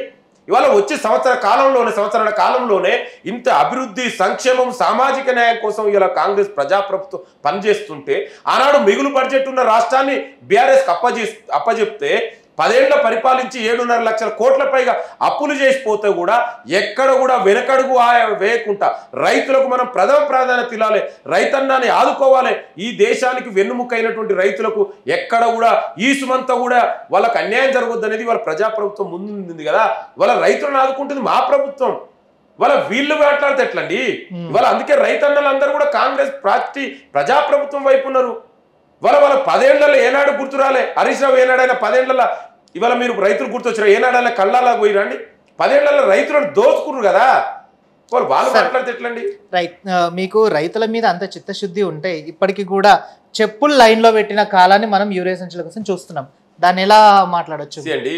ఇవాళ యూరియా అనేది కేంద్ర ప్రభుత్వం అన్ని రాష్ట్రాలకు ఇవ్వాలి. ఇవాళ బీజేపీ నాయకులు వాళ్ళ స్వార్థం కోసం ఇవాళ రైతులను మోసం చేస్తుంది. వాళ్ళ యూరియా ఇవన్నీ కూడా ఆ సరైన సకాలంలో ఇవాళ కేంద్ర ప్రభుత్వాన్ని తెలంగాణ ప్రభుత్వం గతంలోనే ముఖ్యమంత్రి మంత్రులు వెళ్ళి కేంద్ర ప్రభుత్వాన్ని కలిసి విజ్ఞప్తి కూడా చేయడం జరిగింది. నిన్ననే మీరు కూడా చూస్తే తెలంగాణ కాంగ్రెస్ ఎంపీలు పోయి కేంద్ర ప్రభుత్వం మంత్రులను కలిసి కేంద్ర ప్రభుత్వానికి విజ్ఞప్తి కూడా చేసిర్రు. ఇవాళ సరైన మాకు ఇంకా యూరియా రాలేదు, షార్టేజ్ ఉంది, మీరు ఇవ్వండి. ఇవి గతంలో కూడా జరిగిన, అంతే తప్ప వీళ్ళకేదో ప్రేమ ఉన్నట్టు బీజేపీ బీఆర్ఎస్ నాయకులు వీళ్ళ ఆధ్వర్యంలో జరిగిన బేడీ లేచింది మర్చిపోయిరండి. రైతులకు ఏం చేసిరో మల్లన్న సాగర్లో రైతులను ఏం చేసిరో మర్చిపోయిరండి. వీళ్ళు మాట్లాడితే ఎట్లండి? ఇవాళ అందుకే ముఖ్యమంత్రి గారు ఢిల్లీకి వెళ్ళి ఇన్నిసార్లు ఢిల్లీకి వెళ్ళి కేంద్ర మంత్రి ప్రధానమంత్రి కలుస్తుంది రైతుల కోసం కదా. తెలంగాణకు రావాల్సినటువంటి ప్రతి సమస్యని ఇవాళ కేంద్ర ప్రభుత్వం దగ్గర నిలదీసి కొట్లాడి తెలంగాణకు అన్యాయం జరగొద్దు అనేది కదా ఇవాళ ముఖ్యమంత్రి ప్రజాప్రభుత్వం యొక్క మా యొక్క కన్సర్న్ ఉంది మాకు. రైట్. ఢిల్లీకి 40 సార్లు పోతుండ్రు ముఖ్యమంత్రి గారు అని చెప్పేసి కూడా ఒక మాట అంటారు. అంటే బ్యాగులు మోసుకెళ్తుండ్రు, అక్కడ అగ్రనేత రాహుల్ గాంధీకి ఇవన్నీ చేతులు దడుపుతుండ్రు అని చెప్పేసి కూడా ఒక వార్తలు వస్తున్నాయి. అండ్ ఇంకోటి ఏంటంటే ఇందాక మీరు అన్నారు కాళేశ్వరం ప్రాజెక్టులో కుంభకోణాలు జరిగినాయని చెప్పేసి. మరి మూసీ ప్రక్షాళనలో కుంభకోణం జరగలేదా? హైడ్రా విషయంలో కుంభకోణాలు జరగలేదా? హైడ్రా బాధితులను ఇప్పటిదాకా ఆదుకోలేని పక్షాన కూడా రేవంత్ రెడ్డి గారు ఉన్నారని చెప్పేసి కూడా అంటున్నారు ప్రజలు. మరి దాన్ని ఎలా చూడొచ్చు? ఇవాళ ముఖ్యమంత్రి గారు ఢిల్లీకి వెళ్తున్నారంటే మీరు కూడా జర్నలిస్టు, ఢిల్లీకి వెళ్ళడం అనేది ఏమైనా తప్ప అండి? ఈ దేశ రాజధాని కదా, భారతదేశ రాజధాని ఢిల్లీ, న్యూఢిల్లీ. మరి ఒక రాష్ట్ర ముఖ్యమంత్రిగా కేంద్ర మంత్రులని ప్రధానమంత్రులని కలుసుకోవడానికి ఈ దేశ రాజధాని అయినటువంటి ఢిల్లీకి వెళ్తే తప్పిందండి. ముఖ్యమంత్రి గారు కూడా చాలా స్పష్టంగా చెప్పారు, విభజన చట్టంలో ఉన్నటువంటి హామీలు అమలు చేయడం కోసం, ఏదైతే తెలంగాణకు రావాల్సిన న్యాయబద్ధమైన వాటా కోసం బడ్జెట్లో తెలంగాణకు అన్యాయం జరుగుతుంది, దానికోసం ఒకసారి కాదని ఎన్నిసార్లని ఢిల్లీకి పోతాం? ఢిల్లీ మెడల్ మోస్తాం. తెలంగాణ రాష్ట్ర ముఖ్యమంత్రి హోదాలో ఢిల్లీకి పోతుండు. తెలంగాణకు ప్రజల కోసం ఉన్నాం మేము వాళ్ళ లెక్క కాదు కదా. దాంట్లో తప్పే ఉందండి? మీరు అంటున్నారు కదా కాళేశ్వరంలో అవినీతి జరిగిందని నేను చెప్పడం కాదు, కాగు రిపోర్ట్ ఇచ్చింది చాలా స్పష్టంగా. ఇదే బీజేపీ నాయకులు కేంద్రం నుంచి వచ్చి ఇదే జేపీ నడ్డా వాళ్ళ జాతీయ అధ్యక్షుడు వచ్చి ఇక్కడ ఏటీఎంగా మారిందని చెప్పిండు. ఇవాళ మేము చెప్పడం కాదు కదా. అందుకే ఇవాళ పీసీ ఘోష్ కమిషన్ కూడా చాలా స్పష్టంగా చెప్పింది. మీరే చూసారు చిన్న అవినీతి ఏసీబీ, దాంట్లో ఏసీబీ పట్టుకుంది ఏదైతే కాళేశ్వరంలో పనిచేసినటువంటి వాళ్ళని ఇంజనీర్లని, వాళ్ళ దగ్గర 1000 కోట్లు దొరికినాయి. మీరు అందరూ కూడా చూసారు, మొన్ననే దొరికినాయి. మరి చీఫ్ ఇంజనీర్ చిన్న ఇంజనీర్లు పట్టుకుంటేనే 1000 కోట్లు దొరికితే చీఫ్ ఇంజనీర్ కదా మరి కేసీఆర్ అని చెప్పిండు. మరి చీఫ్ ఇంజనీర్ దగ్గర ఎన్ని 1000 కోట్లు దొరికితే ఎందుకు మీరు వెయిట్ చేయండి? రేపు అసెంబ్లీలో పీసీ ఘోష్ కమిషన్ బయట పెడతాం, ఆ తర్వాత డెఫినెట్గా ఏది జరగాలో అది ప్రజాస్వామ్యబద్ధంగా చట్టబద్ధంగా జరుగుతుంది. ఇవాళ మూసీ మీరు అంటారు, అసలు మూసీలో అవినీతి ఏడా జరిగిందండి? ఇంకా ప్రాజెక్ట్ స్టార్ట్ చేయాలి, ఏం మాట్లాడతారండి? అంటే బీజేపీ నాయకులు బీఆర్ఎస్ నాయకులు ఏది పడితే నోటుకు వచ్చినట్టు మాట్లాడతారు. ఇవాళ ముఖ్యమంత్రి గారు అన్నారు ఏందండి, మూసీని ప్రక్షాళన చేయాలి. ఇవాళ మీరు చూస్తారు చిన్న హైదరాబాద్లో చిన్న వర్షాలు వస్తే కూడా ఇవాళ ఏ విధంగా హైదరాబాద్ అతలాకుతలం అయింది. ఇవాళ హైదరాబాద్ ప్రపంచ క్యాపిటల్గా మారింది, ఇన్వెస్టర్ల క్యాపిటల్ మారింది. ఇవాళ ప్రపంచం మొత్తం కూడా ఏఐ క్యాపిటల్గా హైదరాబాద్ నిలిచింది. ఇవాళ ప్రపంచం మొత్తం హైదరాబాద్ వైపు చూస్తుంది. ఇట్లాంటి టైంలో ఇవాళ హైదరాబాద్ తెలంగాణని, ఇవాళ హైదరాబాద్ సిటీ అంటే city of lakes and racks. మరి 10 ఏళ్లలో ఈ లేక్స్ ర్యాక్స్ అని ఎవరు కబ్జా చేసిరండి? ఎక్కడ పోయినాయి మీరు చూడండి. 2014లో తెలంగాణలో హైదరాబాద్లో ఎన్ని లేక్స్ ఉండే, ఇవాళ ఎన్ని లేక్స్ ఉన్నాయి? నాలాలు ఎవరు కబ్జా చేసిరండి? ప్రభుత్వ భూములు కబ్జా చేసింది ఎవరండి? ఇవన్నీ కూడా అడ్డుకుంటే తప్పండి? ప్రభుత్వ భూములు రక్షిస్తే తప్పండి? హైడ్రా అర్జీ చేస్తుంది, దాంట్లో తప్పే ఉందండి? ఇవాళ నాగార్జునని ప్రభుత్వ చెరువుని ఆక్రమించిందని చెప్పారు, ఇదే కేసీఆర్ మాట్లాడింది. మరి ఎందుకు మీరు కొలగొట్టలేదండి? ఎందుకు ఆ ప్రభుత్వ భూమిని వెనుకకు తీసుకోలే? ఇవాళ ప్రజాప్రభుత్వం ముఖ్యమంత్రి రేవంత్ రెడ్డి గారి ఆధ్వర్యంలో తీసుకురు. ఇవాళ మూసీ మీద అవినీతి ఎక్కడ? అసలు మూసీ పనులు స్టార్ట్ చేయాలంటే దాని మీద కూడా అవాకులు చెవాకులు వేరుతురు. మరి గంగానది రీజన్ వేయడం కోసం ఇదే బీజేపీ 1000 కోట్లు ఇచ్చింది కదా. మరి తెలంగాణ ఏం పాపం చేసిందండి? అంటే తెలంగాణ ప్రజలు ఆ మూసీ నది మురికి కూపంలో ఉండాలా? ప్రజలు అక్కడ రీజనరేట్ చేస్తే తప్పేందండి? ఇవాళ మూసీ అంటే ఇది ఒకటే కాదండి, ఇది పక్కనే కింద ఉన్నటువంటి నల్గొండ జిల్లా ప్రజలు మూసీ ద్వారా ఇవాళ అక్కడ చాలా మంది రోగాల బారిన పడుతున్నారు. ఇవాళ నేను చెప్పడం కాదు, WHO చెప్పింది, వరల్డ్ హెల్త్ ఆర్గనైజేషన్ చెప్పింది. మూసీ నది పరివాహక ప్రాంతంలో నివసిస్తున్నటువంటి ప్రజలు ఇవాళ చాలా మంది దాదాపు 30 నుంచి 40 రకాల డిజీజ్ తోటి బాధపడుతున్నారు. పుట్టబోయే బిడ్డ కూడా ఇవాళ కష్టాల పాలవుతారు, వాళ్ళకు కూడా డిజీజ్ వస్తున్నాయి. వాళ్ళకు ఒక మంచి స్వేచ్ఛాయుత వాతావరణం, ఒక మంచి హెల్త్ ఇవ్వాలనుకున్నాం. రీజనల్ దాంట్లో తప్పే ఉందండి. ఎస్, మీరు అన్నట్టు ఎవరైతే పేదలు ఇల్లు కోల్పోతారో డెఫినెట్ కూడా ప్రజాప్రభుత్వానికి కన్సర్న్ ఉంది. వాళ్ళకు R&R ప్యాకేజ్ ఇస్తాం, ఇందిరమ్మ ఇండ్లు ఇస్తాం. అవసరమైతే ఫేర్ క్యాంపేజ్ ఏ విధంగా ఇవ్వాలో, ఎంత ఇవ్వాలో, వాళ్ళని ఎట్లా ఆదుకోవాలో ఈ ప్రజాప్రభుత్వానికి కన్సర్న్ ఉంది. మీకు చేతనైతే సలహాలు సూచనలు ఇవ్వండి. మీకు చేతనైతే కేంద్ర ప్రభుత్వం కొట్లాడి గంగా నదికి 1000 కోట్లు తెచ్చారు కదా, మూసీ నది 1000 కోట్లు తీసుకురండి. ఇవాళ 10 ఏళ్ళుగా మెట్రో ఎందుకు విస్తరణ జరగలేదండి? మరి ఎందుకు బీజేపీ ఇవ్వలే? ఇవాళ పక్కనే చూసారు, మొన్ననే ఆంధ్రాలకు పక్క రాష్ట్రాలకు బీజేపీ పాలిత రాష్ట్రాలకు ఇస్తారు. మరి 10 ఏళ్ళుగా అది ఉమ్మడి ఆంధ్రప్రదేశ్లో కాంగ్రెస్ ప్రభు యూపీఐఎంలో ఇచ్చినటువంటి అదే కాంగ్రెస్ ప్రజాప్రభు ఇక్కడ ఉన్నటువంటి కాంగ్రెస్ ప్రభుత్వంలోనే మెట్రో జరిగింది. మరి 10 ఏళ్లలో మెట్రో ఎందుకు విస్తరణ జరగలేదు? ఇవన్నీ దీనికి కారణం ఎవరు? బీజేపీ కదా. మీరు మరి ఎందుకు కొట్లాలి? ఇదే బీఆర్ఎస్ నాయకులు ఎందుకు కొట్లాలి మరి కేంద్ర ప్రభుత్వంతో? మీరిద్దరు ఒకటే కదా. 10 ఏళ్లలో బీజేపీ తెచ్చినటువంటి అన్ని బిల్లులకు సపోర్ట్ చేసింది ఇదే బీఆర్ఎస్ నాయకులు కదా. రైతు వ్యతిరేక నల్ల చట్టాలు సపోర్ట్ చేసింది మీరే, డిమానిటైజేషన్ సపోర్ట్ చేసింది మీరే, జిఎస్టీకి సపోర్ట్ చేసింది మీరే. ఇవాళ మీరు మాట్లాడితే ఎట్లండి? అందుకే వీళ్ళకి చిత్తశుద్ధి లేదు, మాకు చిత్తశుద్ధి ఉంది. డెఫినెట్ కూడా మీసి రీజనవేట్ చేస్తాం. ప్రజలను అక్కడ ఇల్లు కోల్పోయే పేద ప్రజలు ఎట్లా ఆదుకోవాలో మాకు తెలుసు. వాళ్ళకి ఫేర్ కాంపెన్సేషన్ ఇవ్వడానికి ప్రజాప్రభుత్వం ముందు ఉంటుంది. రేవంత్ రెడ్డి గారు ఒక మాట అంటున్నారు అసెంబ్లీలో, అంటే ఇంకో 10 సంవత్సరాలైనా కాంగ్రెస్ గవర్నమెంట్ ఉంటుంది, ప్రజా పాలన నడుస్తుంది అని చెప్పేసి కూడా ఒక మాట అనేది అంటున్నారు రేవంత్ రెడ్డి గారు. కానీ ఇప్పటికిప్పుడు ఎలక్షన్స్ పెట్టినా బీఆర్ఎస్ఏ అత్యధిక స్థానంలో ఉంటుంది అని చెప్పేసి కూడా ప్రజలు అంటున్నారు, బీఆర్ఎస్ శ్రేణులు అంటున్నారు. నిజంగా ఇది నిజమే అంటారా? బీఆర్ఎస్ పార్టీ ఎక్కడ ఉందండి? టిఆర్ఎస్ బీఆర్ఎస్ మారింది, బీఆర్ఎస్ అయింది, వాలంటీర్ రిజైన్ తీసుకున్నారు. ఇవాళ ఒకవైపు కొడుకు అల్లుడు కూతురు కొట్లాటలు బీఆర్ఎస్ పార్టీ ఉంది. ఆయన 10 ఏళ్ళ చేసిన అవినీతి అక్రమాలు ముఖం చూపించుకోలేక, ప్రజలకు ముఖం చూపించుకోలేక ఫామ్ హౌస్లో దాక్కున్నటువంటి వ్యక్తి కేసీఆర్. ఇంకా బీఆర్ఎస్ ఎక్కడదండి? మొన్న చూసిరు పార్లమెంట్ ఎలక్షన్లో 0 సీట్ రాలే. మరి 10 ఏళ్ళు పరిపాలించారు కదా తెలంగాణని. మరి ఒక పార్లమెంట్ ఎలక్షన్ ఒక సీట్ ఎందుకు గెలవలేకపోయారండి? మీ వల్లనే కదా ఇవాళ బీజేపీ సీట్లు గెలిచింది. మీరు చూడండి, 8 చోట్ల బీజేపీ గెలిస్తే 7 చోట్ల బీఆర్ఎస్ పార్టీ నాయకులు డిపాజిట్ కోల్పోయారు పార్లమెంట్ ఎలక్షన్స్ లో. అంటే ఇంతకంటే స్పష్టమైంది. మీరిద్దరు ఒకటి. ఇవాళ కవితకు బెయిల్ ఎట్లా వచ్చిందో కూడా అందరు తెలుసు. అందరూ అన్నారు, మీరు మనం చెప్పడం కదా, వాళ్ళ కవిత వాళ్ళే చెప్తున్నారు కదా, బీజేపీలో బీఆర్ఎస్ మెర్జ్ చేస్తాం. నేను చెప్పడం కాదు, కేసీఆర్ కూతురు చెప్పింది కదా, మీరు అందరు కూడా చూసి ఉంటారు. ఇవాళ బీజేపీకి తెలంగాణలో ఇవాళ వాళ్ళు ఏం చేసిరో తెలుసు. 11 సంవత్సరాల కేంద్రంలో అధికారంలో ఉండి కనీసం విభజన చట్టంలో ఉన్నటువంటి ఒక హామీని అమలు చేయలే బీజేపీ నాయకులు. ఇవాళ 8 మంది ఎంపీలు ఉన్నారు, 2 కేంద్ర మంత్రులు ఉన్నారు. మరి తెలంగాణకు మీకు స్పెసిఫిక్గా తెలంగాణకి ఏం చేసిరో చెప్పండి. మెట్రోకు నిధులు ఇచ్చిరా? బడ్జెట్లో అన్యాయం చేసిరు. మూసీ నదికి నిధులు ఇచ్చిరా?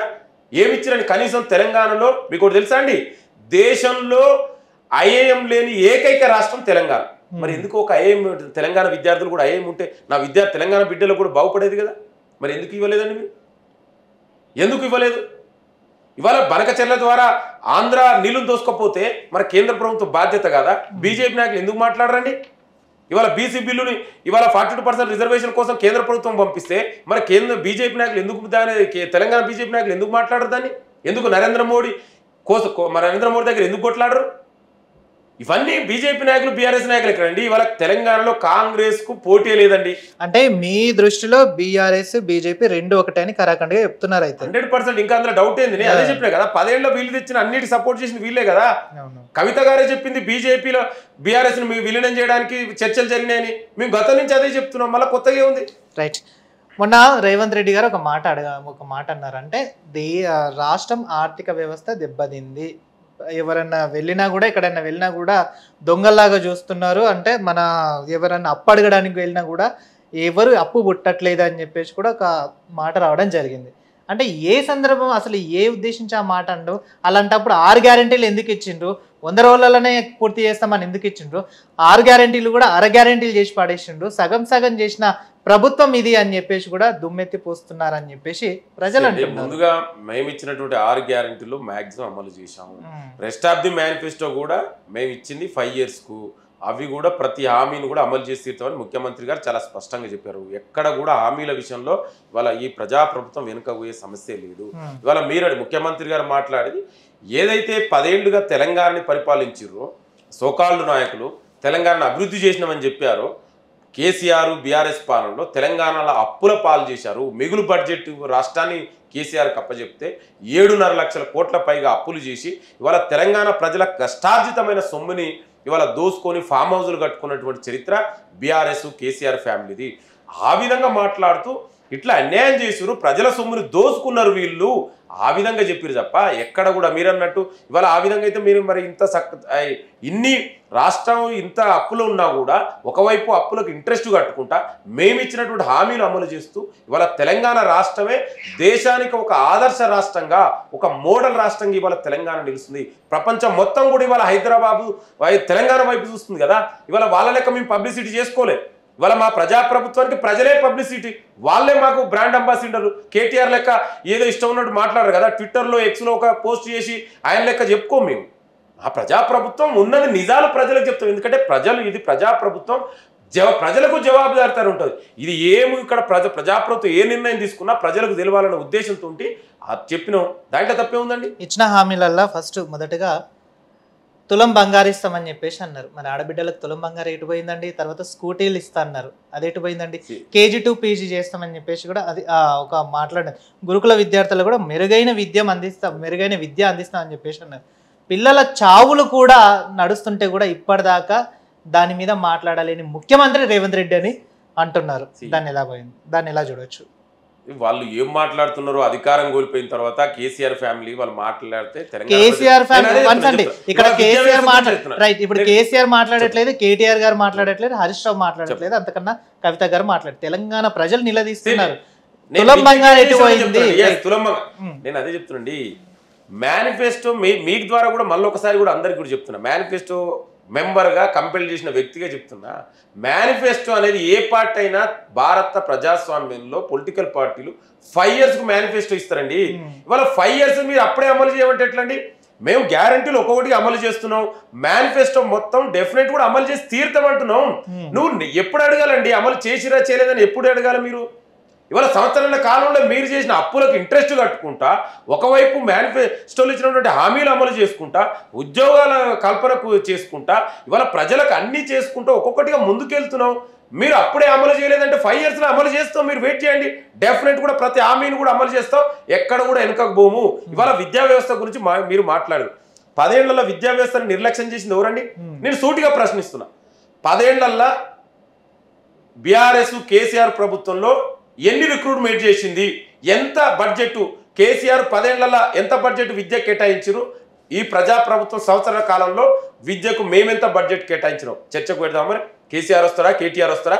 మేము చూద్దాం. ఇదే 10 ఏళ్లలో మీరు తెలంగాణ ఉద్యమంలో ఆనాడు ఉద్యమం ఉవ్వెత్తిన ఎగిసిపడితే ఆ ఉద్యమంలో కొట్లాడింది కాకతీయ, ఉస్మాన్ యూనివర్సిటీ, తెలంగాణలో అన్ని యూనివర్సిటీ విద్యార్థులు కదా. ఎన్ని రిక్రూట్మెంట్ చేసిరో మరి చెప్పండి. ఇవాళ యూనివర్సిటీలో రీసెర్చ్ జరగట్లేదండి. 10 ఏళ్ళుగా ఒక రిక్రూట్మెంట్ చేయలే. ఇవాళ ప్రజాప్రభుత్వం రిక్రూట్మెంట్ ముందుకు వచ్చింది. రేపు తొందరలో యూనివర్సిటీలలో రిక్రూట్మెంట్ కూడా తొందరలో జరగబోతుంది.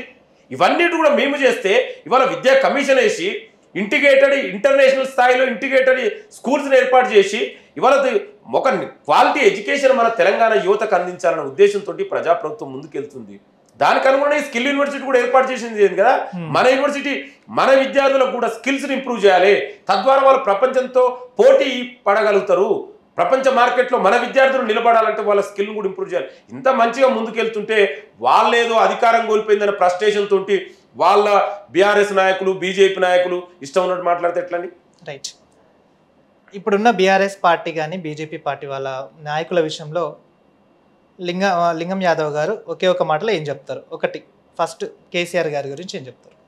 కేసీఆర్ ఏముంటారు? తెలంగాణ ప్రజలకు చేసినటువంటి అవినీతి అకరాలు ముఖం చూపించుకోలేక ఫామ్ హౌస్లో పడుకుంటూ, మరి ప్రపంచంలో 80,000 పుస్తకాలు చదివిన మేధావి ఎవరు ఉంటారో నాకైతే తెలియదు. మరి కేటీఆర్ గారి గురించి ఏం చెప్తారు? కేటీఆర్ ఏముందనే గతంలో ట్విట్టర్లో పోస్ట్ చేసేది, ఇప్పుడు ఎక్స్లో పోస్ట్ చేస్తుండు. ఆయనకు ఏంటంటే ఇప్పుడు తెలంగాణ అభివృద్ధి అంటే కేటీఆర్ మాట్లాడితే ఏంటంటే తెలంగాణ అసలు అంత ముందుకు తెలంగాణ అభివృద్ధి జరగలేదు అనుకుండు. ఇవాళ అందుకే తెలంగాణ ప్రజలే బుద్ధి చెప్తే ఎక్స్లో ట్వీట్ చేసుకుంటూ కూర్చుంటున్నారు. హరీష్ రావు గారి గురించి ఏం చెప్తారు? ఎక్కడ ఇప్పుడు హరీష్ రావు ఏంటంటే ఇవాళ కేటీఆర్, కవితారావు ఒకవైపు, కేటీఆర్ ఒకవైపు, నాకెక్కడ పొజిషన్ ఇస్తాడు, నేను ఎప్పుడు బీఆర్ఎస్ పార్టీకి నాయకుడు కావాలని ఆతృతతో ఎదురు చూస్తున్నటువంటి వ్యక్తి కేటీఆర్ గారు. కవిత గారి గురించి ఇవాళ కేటీఆర్ హరీష్ రావును కాదని నాకు బాధ్యత ఇస్తే బాగుండు అనేది ఆమెను ప్రూవ్ చేయడం కోసం 10 ఏళ్ళు చేసిన తప్పిదాలన్నీ కూడా కప్పిపుచ్చుకుంటూ బీఆర్ఎస్ పార్టీలో నాయకత్వం కోసం పోటీ పడుతున్నారు వీళ్ళు తప్ప ప్రజల కోసం ఏనాడు వాళ్ళు పోటీ పడలేదే. కేంద్ర మంత్రి మంత్రి అయినటువంటి బండి సంజయ్ గారి గురించి ఏం చెప్తారు?